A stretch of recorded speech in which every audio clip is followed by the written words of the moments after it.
Hey guys, मेरा नाम है प्रतीक और आप देख रहे हैं टेक एस। एंड कल यानी कि 21 जुलाई 2020 को OnePlus NORD लॉन्च हुआ था। ये एक ऑनलाइन लॉन्च था, मतलब वर्चुअल इवेंट था और इसके अंदर ये फ़ोन लॉन्च हुआ।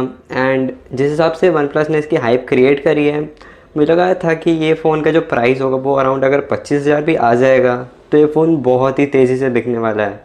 और मेरा ये प्रेडिक्शन बिल्कुल सही निकला। तो आज मैं बात करने वाला हूँ मेरे ऑनेस्ट ओपिनियन एंड इस फ़ोन के कुछ स्पेसिफिकेशन के बारे में बात करेंगे। एंड लास्ट में मैं अपना ऑनेस्ट ओपिनियन दूंगा कि मुझे ये फ़ोन कैसा लगता है एंड मैं इस फ़ोन के बारे में क्या सोचता हूँ। So without wasting any more time, let's get started.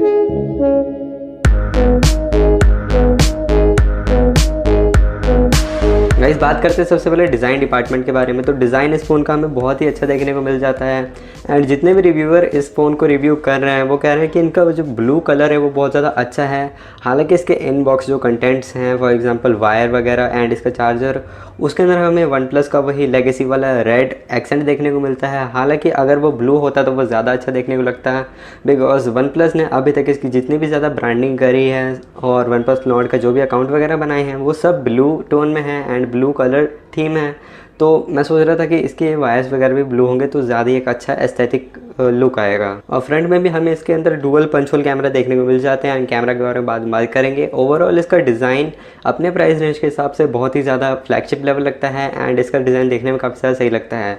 इसके बैक में इन्होंने यूज़ किया है कॉर्निंग का गोरिल्ला ग्लास, जो कि मतलब ये बाकी फ़ोन में यूज़ करते आए हैं, बट ये ग्लॉसी ग्लास है एंड ये मैट फिनिश इन्होंने यूज़ नहीं किया है जैसे इन्होंने OnePlus 8 Pro में यूज़ किया था। और अगर मुझे लगता है ये मैट फिनिश यूज़ करते तो ज़्यादा अच्छा लगता है। हालांकि इन्होंने जो ग्लॉसी ग्लास भी यूज़ किया हुआ है वो इतना ज़्यादा फिंगरप्रिंट मैग्नेट नहीं है, तो ये चीज़ मुझे देखने में काफ़ी ज़्यादा अच्छी लगी इस फ़ोन के बारे में। गाइस, बात करते हैं हम डिस्प्ले के बारे में। तो इस फ़ोन की डिस्प्ले अपने प्राइस रेंज के हिसाब से one of the best display हमें देखने को मिल जाती है।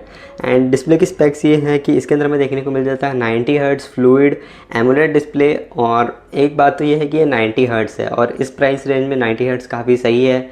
एंड ऑल्सो ये है एमोलेड डिस्प्ले। अब एमोलेड डिस्प्ले के आपको पता है कि कलर्स कितने ज़्यादा पंची आते हैं एंड ये डिस्प्ले काफ़ी ज़्यादा सही लगती है देखने में। ऑल्सो अब 90 हर्ट्ज़ के साथ ये एमोलेड डिस्प्ले, वो भी फुल HD प्लस, देखने में काफ़ी ज़्यादा अच्छी लगेगी। अगर आपको रिफ्रेश रेट चाहिए तो आप किसी और फ़ोन के साथ जा सकते हो। हालांकि अगर आपको डिस्प्ले और ज़्यादा अच्छी चाहिए तो आप सैमसंग के साथ जा सकते हो, बिकॉज सबको पता है कि सैमसंग ही डिस्प्लेज बनाता है एंड अपने फ़ोन, उसके खुद के फ़ोनों में बेस्ट डिस्प्ले देखने को मिलती है। और सॉफ्टवेयर एंड हार्डवेयर की बात करते हैं तो सबसे पहले सॉफ्टवेयर इसका बहुत ज़्यादा अच्छा जो कि मुझे हमेशा से लगता है वो है oxygen OS one of the best OS मुझे लगता है एंड ये मेरा फेवरेट OS है।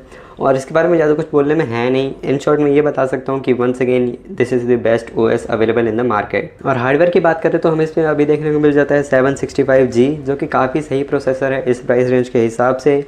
हालांकि आप इसके अंदर कुछ ज़्यादा अच्छी गेमिंग कर नहीं सकते हैं, मतलब हार्डकोर गेमिंग नहीं कर सकते हैं, बट स्टिल थोड़ी बहुत गेमिंग इसमें हो जाएगी। और इस प्राइस रेंज को कंसिडर करते हुए इसके जो कंपटीशंस हैं, मतलब जो भी इसके कंपटीटर्स आ रहे हैं इस प्राइस रेंज के अंदर, वो काफ़ी ज़्यादा अच्छे प्रोसेसर डील कर रहे हैं। फॉर एग्जांपल जैसे अभी हमारा रेडमी का K20 Pro डील कर रहा है, वो है Snapdragon 855 प्लस, जो कि ये प्रोसेसर काफ़ी ज़्यादा सही है एंड आई थिंक OnePlus को भी यही प्रोसेसर प्रोवाइड करना चाहिए था। कैमरा डिपार्टमेंट की बात करें तो इसके अंदर हमें देखने को मिल जाते हैं रियर में 4 कैमरा, जो कि 48+8+5+2 मेगापिक्सल का कैमरा, जिसमें से 2 ही कैमरा यार मेन होते हैं और बाकी के 2 को यूज़ भी नहीं करता है। जिसमें से पहला कैमरा है मेन सेंसर, वो है 48 मेगापिक्सल का एंड ये है सोनी IMX 586 सेंसर, जो कि हमें OnePlus 8 में देखने को मिला था। एंड OnePlus 8 को मुद्देनज़र रखते हुए एंड OnePlus की जो इमेज प्रोसेसिंग है इसको ध्यान में रखते हुए इसका कैमरे से मुझे इतनी ज़्यादा उम्मीदें नहीं हैं। हालांकि मैंने फ़ोन पर्सनली यूज़ नहीं करा है, सो मेरा ये टोटली ब्लंट ओपिनियन है एंड मैं इसके बारे में अभी कुछ नहीं कह सकता। एंड बात करें इसका नेक्स्ट कैमरा है, वो है 8 मेगापिक्सल का कैमरा हमें देखने को मिल जाता है, जो कि वाइड एंगल कैमरा है। एंड बाकी के जो 5 और 2 मेगापिक्सल कैमरा उसमें से एक डेप्थ सेंसर है एंड एक ज़रूर मैक्रो होगा। अकॉर्डिंग टू ये सब ही कंपनीज ये यूज़ करती हैं। एंड फ्रंट में बात करें तो इसके अंदर हमें देखने को मिल जाता है 32+8 मेगापिक्सल का कैमरा।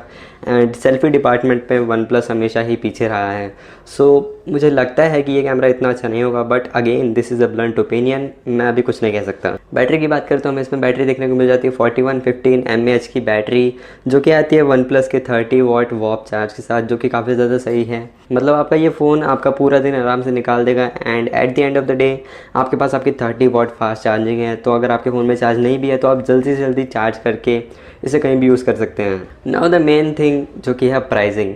अब प्राइसिंग हर फ़ोन में बहुत ज़्यादा मैटर करती है। अब जैसा कि मैंने बोला इस प्राइस रेंज के हिसाब से ये फ़ीचर बेहतर है, और अगर ये प्राइस रेंज थोड़ा सा भी हाई होता तो बहुत ज़्यादा दिक्कत आ जाती वन प्लस को, एंड ये फ़ोन इतना ज़्यादा नहीं चलता ना। सबसे पहले इसका जो वेरिएंट है वो है 6GB 64GB वेरिएंट, एंड वो आता है 25,000 के प्राइस रेंज के अंदर।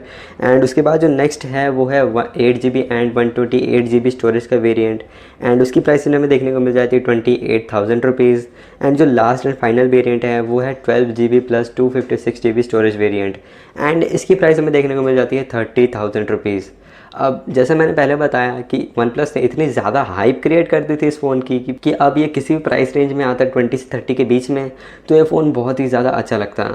बट स्टिल अभी मेरा ओपिनियन बाकी है, एंड अब बात करते हैं मेरे ओपिनियन के बारे में ना। मेरे ओपिनियन में सबसे पहली चीज़ मुझे ये लगती है ना कि वन प्लस अभी इस प्राइस रेंज के अंदर कुछ भी नया ऑफ़र नहीं कर रहा है, बट मुझे नहीं पता कि क्यों इतनी ज़्यादा हाइप क्रिएट करी हुई है एंड ये फ़ोन इतना ज़्यादा चर्चा में चल रहा है। बट स्टिल मुझे किसी भी फ़ोन से कोई भी कंप्लेंट नहीं है, मैं किसी भी कंपनी को हेट नहीं करता हूँ, ये जस्ट एक मेरा ओपिनियन है। सबसे पहले जो मेरा ओपिनियन मैं ये रखता हूँ कि इसके अंदर हमें जो चिपसेट देखने को मिल रहा है स्नैपड्रैगन 765G, इस प्राइस रेंज के अंदर ये चिपसेट बिल्कुल भी काम का नहीं है। इसके अंदर आप अच्छे से गेमिंग तक नहीं कर पाओगे, एंड अगर आप वीडियोग्राफी करते हो तो वो करते के दौरान आपका भी फ़ोन बहुत ज़्यादा हीट हो जाएगा, तो ये आपके लिए बहुत ज़्यादा दिक्कत की बात है।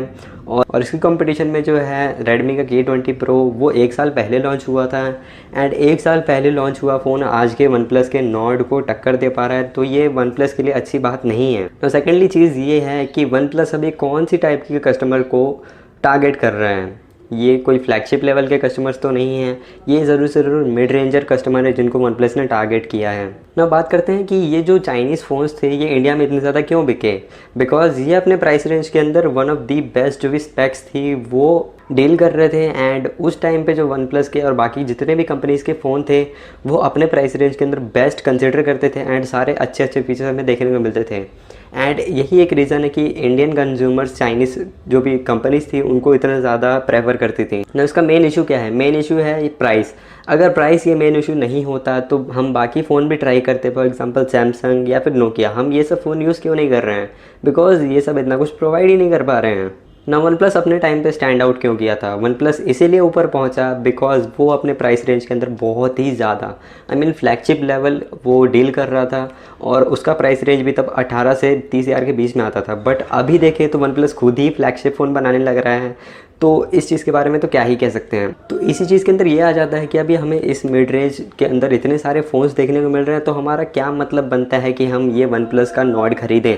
इससे ज़्यादा काफ़ी ज़्यादा अच्छे फ़ोन हमें देखने को मिल रहे हैं और किसी कंपनी से, बट फिर भी इस फ़ोन की इतनी ज़्यादा हाइप क्रिएट करी हुई है ना। एट दी एंड मैं यही कहना चाहूँगा कि वन प्लस ने अपनी जो मिड रेंज के अंदर जो अपना गेम है वो ख़राब कर लिया है, एंड आई थिंक हमें फ़ोन नहीं खरीदना चाहिए। ये मेरा ओपिनियन है, आपका पूरा अपने ऊपर डिपेंड करता है कि आप क्या करते हो at the end. But still मेरा ओपिनियन इतना ही था कि मतलब वन प्लस ने जैसे पहले एक हाइप क्रिएट करवाई थी इतनी ज़्यादा कि ये फ़ोन इतना अच्छा होगा, और अगर ये 18 से 20 हज़ार के प्राइस रेंज के अंदर आता तो ये फ़ोन बेस्ट फ़ोन होता है, मैं ये खुद कह रहा हूँ। एंड जैसे कि पहले वन प्लस इतनी अच्छी डील्स देता था अपने इस प्राइस रेंज के अंदर जो कि बजट प्राइस रेंज के अंदर आता था, वन प्लस ने इस बार ऐसा नहीं किया, तो मैं काफ़ी ज़्यादा डिसअपॉइंटेड हूँ।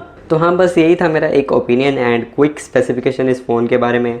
और अगर आपको वीडियो पसंद आई तो वीडियो को लाइक ज़रूर कर देना, चैनल को सब्सक्राइब करके बेल आइकन दबा लो ताकि जब भी मैं कोई न्यू वीडियो अपलोड करूँ सो उसका नोटिफिकेशन आपको सबसे पहले मिल जाए। वीडियो को अंत तक देखने के लिए thank you, that's it for this video and I will catch you guys in the next one. Good bye.